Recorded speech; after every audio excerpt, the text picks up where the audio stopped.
DXDC Radyoman Report. Inay mo paso ug modawat sa daghang awards ang biktimang 4 anyos nga Kinder 1 ato sa moving up ceremony karong adlaw sa Cogon Subasta Development Center. Gibutang na lang kining mga ribbons sa iyang haya.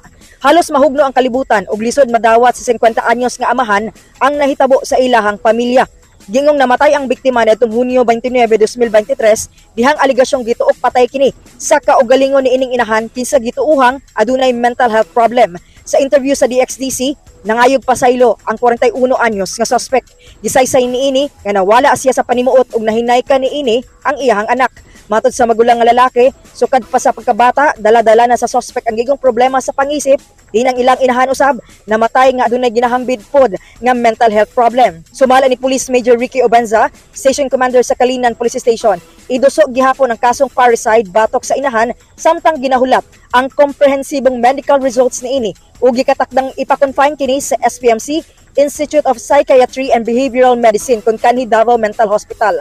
Girekomenda usab sa kapulisan nga iotopsiya ang patayng lawas sa bata apan ginapaabot pa ang consent sa amahan sa biktima. Kung ma-recall nimo ma, unsa gyud nahitabo?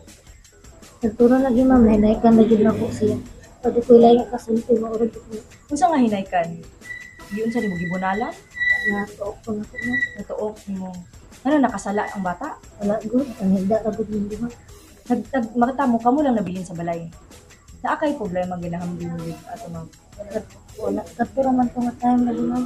Ano nasuko ka? Kasi problema nimo ato. Ang trabaho, Wanta kong bahay sa ira. nag-away mo? Wala mo sa. Kanakuan lang din ako ang bata ang mga oras ko nuwa. Wala ka sa panimuot. Kasama mo sa balita ug serbisyo publiko, reaching millions nationwide and worldwide for 70 years, Radyoman ay ni Ginita, Tatak RMN. Tatak RMN.